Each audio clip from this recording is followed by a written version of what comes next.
Okay, so just a quick video showing how to load test battery. Here I've got a 2010 Chevy Cobalt and its battery is located in the trunk, but it does have a positive cable hookup and a negative over there. So I can hook up to my battery at those locations as in a simple circuit. The current is the same everywhere. It won't matter where I hook this up. So I'm going to quickly do a battery test. Going to hook up the battery leads to their respective posts.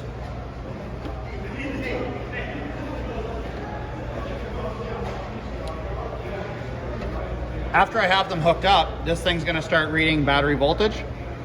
Where I'm going to place this amp clamp though is on the positive lead facing the tester, because what the load tester is going to do is draw a whole bunch of current and amperage from the positive post into and through the tester back to the battery.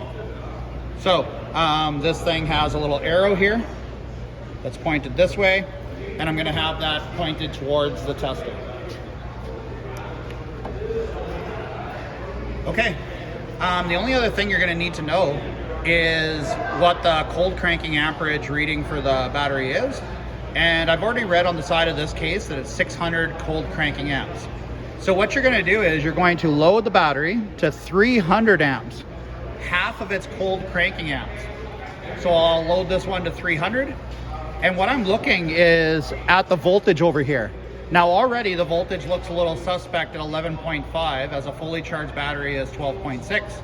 So it's about 1.1 volts low. Might be just a low condition or whatever. Anyways, with your fully charged battery, you're going to go ahead and load test.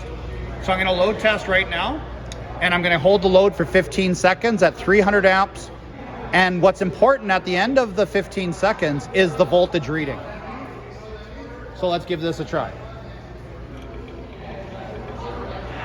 I'm going to load to 300.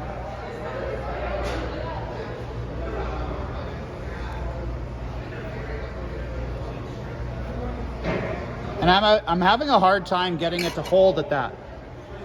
What you might have noticed during the test is that this immediately dropped down to 6.6.